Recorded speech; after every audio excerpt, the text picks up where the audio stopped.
दोस्तों, अगर आपने हमारा यूट्यूब चैनल सब्सक्राइब नहीं किया है तो प्लीज़ सब्सक्राइब कर लीजिए और मुझे अपना पूरा सपोर्ट दीजिए, जिससे मैं भी अपने ड्रीम को पूरा कर सकूं। तुम्हें लड्डू मिल गया? सभी के साथ होने की वजह से तारा कुछ और ना पूछ पाई। हाँ, और तुम्हें? हाँ, मुझे भी मिल गया। आज तो तुमने बहुत ही कमाल कर दिया। मुझे तो मालूम ही नहीं था कि तुम कविता भी लिखते हो।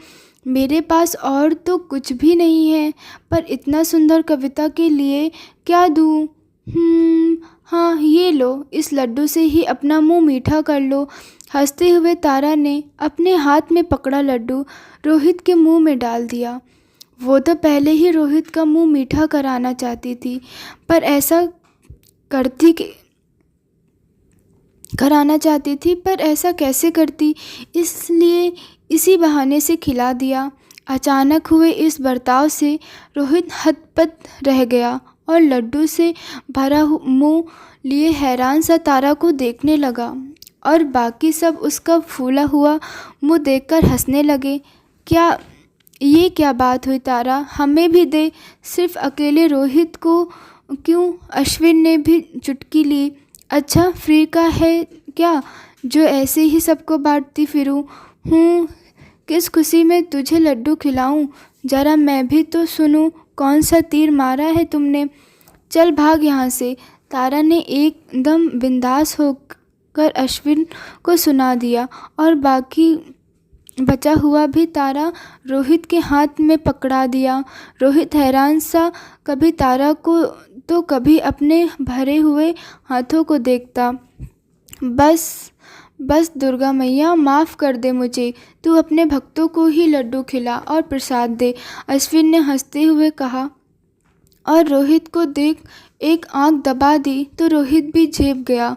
कभी बताया नहीं तुमने कि तुम लिखते भी हो? तारा ने आगे बढ़ते हुए सवाल किया। कभी मौका ही नहीं मिला बताने का। हाँ, थोड़ा बहुत लिखता हूँ, फिर एक डायरी है, उसी में।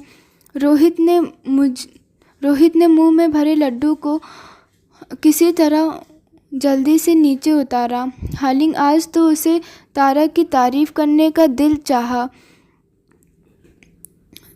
रहा था, पर कहीं नहीं पा रहा था। उसका वो सलोना सा रूप रोहित के दिल में गहराई छाप छोड़ चुका था। उस पर से आज तारा का इस तरह से उसके सामने लड्डू खिलाना और बेधड़क होकर सबके उसके हाथ में भर देना, ये सब एक बहुत ही प्यारा सा एहसास कर रहा था उसे। मुझे भी पढ़ाना अपनी डायरी। तुम पढ़ोगी? सच? हाँ, क्यों नहीं। मैं तो भी जानूं कि तुम क्या सोचती हो। ऐसी ही बातें करते सब घर पहुंच गए। सारी रात रोहित आंखों के सामने तारा घूमती रही। उसने तारा के लिए एक कविता लिख डाली और उसे बैग में रख लिया, सोचकर कल सुबह उसे देगा। जो बात वो खुद कह न सका, अपनी कविता के माध्यम से तारा तक पहुंचा देगा। अगली सुबह बहुत उत्सुक सा रोहित तेजी से स्कूल की तरफ चल पड़ा।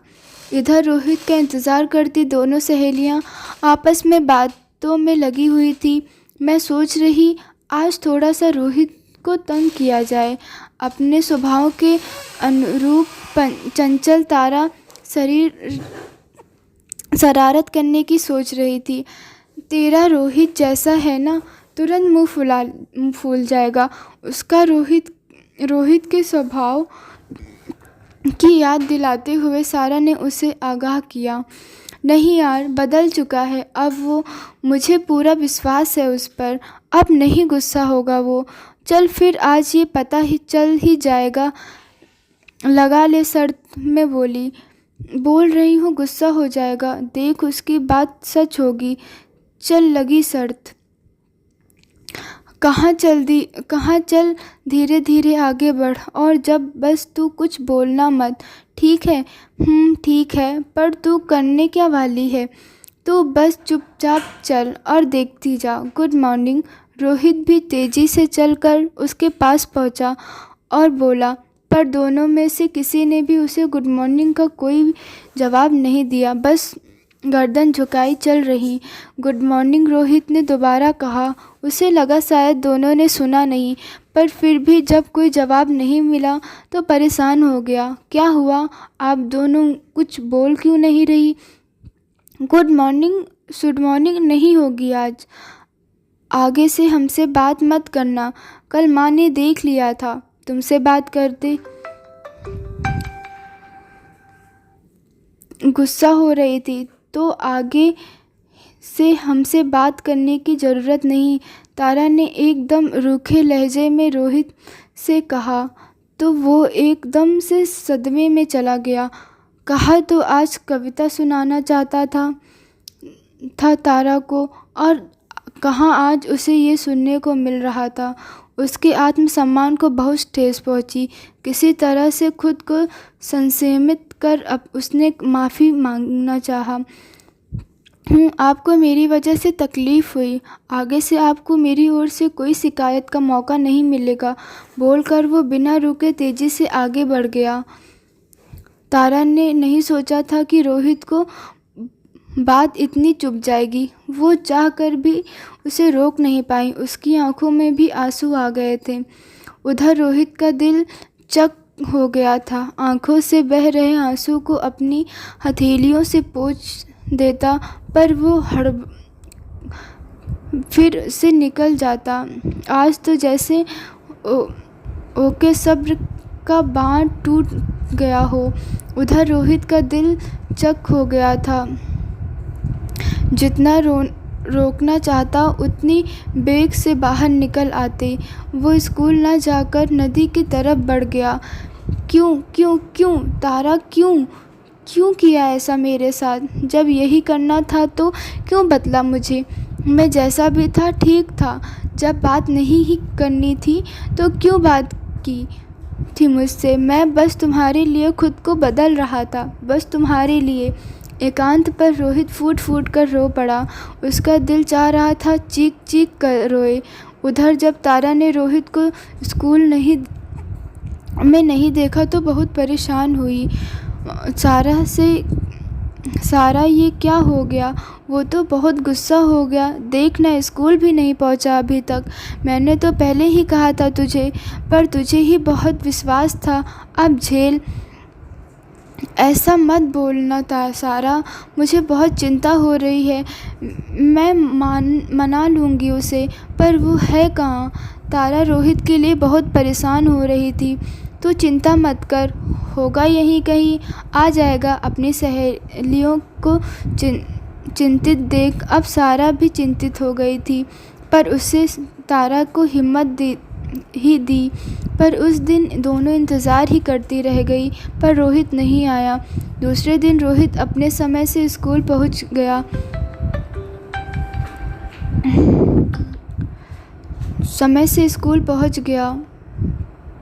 रात भर रोने की वजह से उसकी आंखें लाल और सूजी हुई थी। तारा ने जैसे ही उसे देखा तो उसकी ओर बढ़ी, पर उसे अपनी ओर आते देख रोहित वहां से हट गया। ये देख तारा के बढ़ते कदम अपनी जगह पर थम गई और एक बूंद आंसू उसकी गाल पर ढुढ़क गया।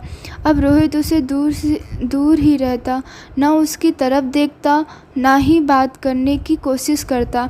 चेहरे पर उसकी अजीब सी उदासी छा रही थी, जैसे तारा बहुत शिद्दत से महसूस करती। उनकी उदासी देख तारा भी दुखी हो जाती। वो रोहित को सब बताना चाहती थी, पर रोहित उसे कोई मौका ही नहीं दे रहा था। रोहित के इस बर्ताव से तारा का दिल टूट गया था। मैं तो समझती थी कि तुम बदल रहे हो। मेरे विश्वास झूठा निकला। एक बार तुम मुझसे बात करते, मुझे कुछ कहने का मौका देते। तारा उस दिन सारा के कंधे पर सर रख कर रो पड़ी। तो चिंता मत कर, मैं बात करती हूँ उससे, देखती हूँ ये अकड़ू राम कैसे नहीं सुनता। तारा का रोना सारा को तीर सा लगा। उसने ठान लिया था कि रोहित से वो बात कर उसकी गलतफहमी दूर कर देगी, और तारा के बहते आंसू को पोंछ दिया। छुट्टी के समय सारा ने रोहित का रास्ता रोक लिया। हटो सामने से, जाने दो मुझे। रोहित की आवाज़ में नाराज़गी साफ झलक रही थी। चले जाना, पहले मेरी बात सुन लो।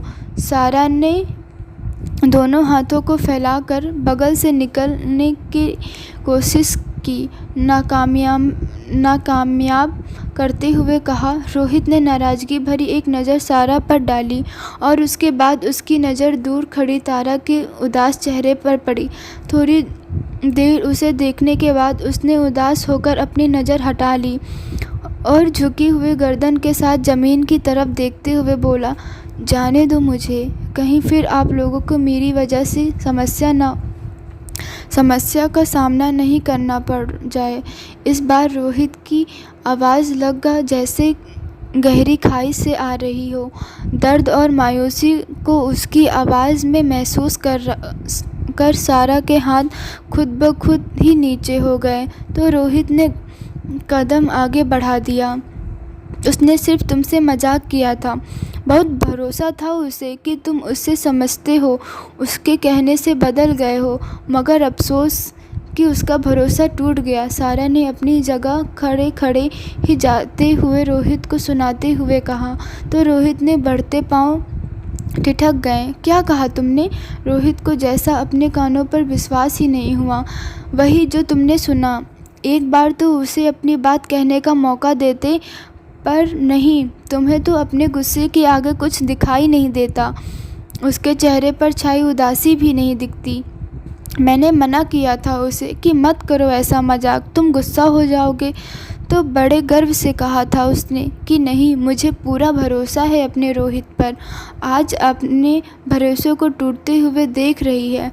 बोलकर सारा वहाँ से चली गई और रोहित अपनी जगह पर जड़ होकर खड़ा रहा। उसकी ना तो तारा के पास जाने की हिम्मत हुई और ना ही उसे नज़रें मिलाने की। वो चुपचाप गर्दन झुकाए अपनी जगह पर खड़ा था। तारा धीरे धीरे चलती उसके पास पहुंच गई। उसके मन में भी डर था कि कहीं उसके पास जाते ही रोहित चला न जाए, पर ऐसा कुछ भी नहीं हुआ। दोनों गुमसुम से एक दूसरे के सामने खड़े थे। अब भी गुस्सा हो? तारा ने ही खामोशी को तोड़ा। मुझे माफ़ कर दो। तुमने मुझ पर इतना भरोसा किया, मुझ पर, और मैंने एक झटके में उसे तोड़ दिया।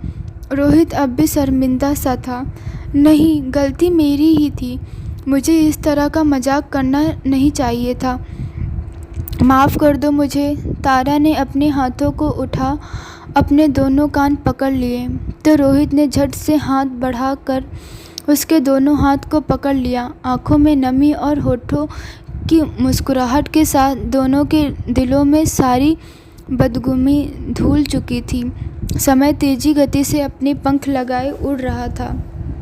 देखते ही देखते सरस्वती पूजा आ गई। उस दिन गांव में भव्य आयोजन किया गया था। सभी लड़कियों ने उस दिन साड़ी पहनने का तय किया था।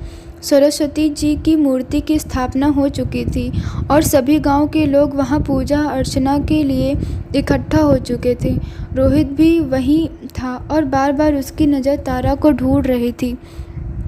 पंडित जी ने पुष्पांजलि के लिए सभी के हाथों में फूल दे रहे थे। तभी रोहित के हाथ के बगल से एक सुंदर चूड़ी सी भरी गोरी कलाई फूल लेने के लिए आगे आई। तो रोहित ने मुड़कर देखा तो तारा बगल में खड़ी मुस्कुरा रही थी। पर्पल साड़ी में लिपटी कमसीन सी तारा आज तो बहुत ही सुंदर लग रही थी। बालों को उसने खुला छोड़ दिया था, जिसमें से होकर गुजरती हवा रोहित की सांसों में खुशबू भर रही थी। सुध-बुध खोए दोनों की तंत्र और टूटी जब सभी ने सरस्वती माँ के चरणों में फूल अर्पित कर माता सरस्वती की जयकारा की। रोहित और तारा ने भी जल्दी से फूल चढ़ाए और प्रसाद लेकर अलग बैठ गए। आज तो रोहित की नज़र तारा पर से हट ही नहीं रही थी और रोहित की नज़रों की तपिश खुद पर महसूस कर तारा की नज़रें शर्म से झुकी जा रही थी। तुम इतनी सुंदर कैसी हो? जैसे सीप में मोती हो, हिम शिखर से उज्जवल हो, समुद्र से भरी गहरी हो। छू लूँ तो हो जाऊँ ना मैली तुम लगती फूल की पंखुड़ी सी कोमल हो। जैसे सीप में मोती हो हिम शिखर सी उज्ज्वल हो। समुद्र में भी गहरी हो छू लूँ तो हो जाओ ना मैली तुम लगती फूल की पंखुड़ी सी कोमल हो। इन अंधेरों की लाली जैसी आसमान से छिनी हूँ। इन आँखों का काजल जैसे रात के आसमान से ली हो। जुल्फ़े जो लहराओ तुम तो लगता जैसे घनश्याम घनेरे हो। खो ना जाऊँ तुम में मैं जैसे मदिरा पी लिया हो। मुझको भी बतलाओ ना तुम इतनी सुंदर कैसी हो जैसे सीप में मोती हो।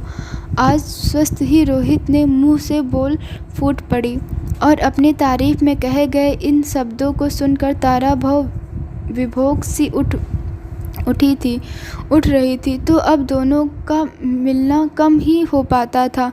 एक दिन जब रोहित स्कूल जा रहा था तो तारा ने उसे अपने घर की छत से पुकारा, सुनो जी कहिए। रोहित इतने दिनों बाद तारा को देख खिल उठा। वो तुम स्कूल जा रहे हो ना, तो मेरी भी डेट शीट देख लेना। अगर आ गई हो तो मेरे लिए भी नोट कर ले आना। जी ज़रूर लेता आऊँगा। रोहित तो आज हवा में था। ऐसा लग रहा था जैसे कितनी बड़ी जिम्मेदारी तारा ने उसे सौंप दी हो, जिसे उसे बिना गलती के हर हाल में पूरा करना ही था। पेपर ख़त्म होने के बाद रोहित नोटिस बोर्ड के पास खड़ा था। तारा के क्लास की डेट शीट लगी हुई थी, परंतु उसके पास उस वक्त कोई कागज़ नहीं था जिसमें वो उसे लिख सके। हैरान परेशान सा रोहित इधर उधर देख रहा था कि तभी उसकी नज़र झाड़ू लगाते कर्मचारी पर पड़ी। उसकी झाड़ू के पास एक कागज़ का टुकड़ा फड़फड़ा रहा था। रोहित ने उसे भाग कर उठाया और जल्दी से उसमें सब नोट कर घर की तरफ निकल गया। अब दुविधा ये थी कि तारा तक पहुंचाया कैसे जाए। तभी उसकी नज़र एक छोटी सी बच्ची पर पड़ी जो तारा के घर ही जा रही थी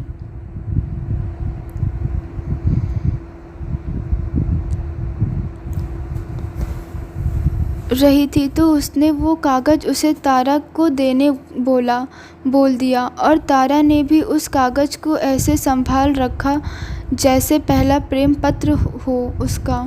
कभी उसे चूमती तो कभी अपने तकिए के नीचे छुपा लेती। आज तो शाम उसका सबसे बेहतरीन दिन था। आज पहली बार जो उसके रोहित ने उसके लिए कुछ कर दिया था, भले ही वो परीक्षा की तारीख ही क्यों ना हो। दोस्तों, आपको हमारी ये स्टोरी कैसी लगी आप हमें कमेंट करके ज़रूर बताइएगा। क्या रोहित तारा को अपनी दिल की बात बता पाएगा? कल फाइनल स्टोरी में आपको सब पता चल जाएगा। तब तक के लिए नमस्कार।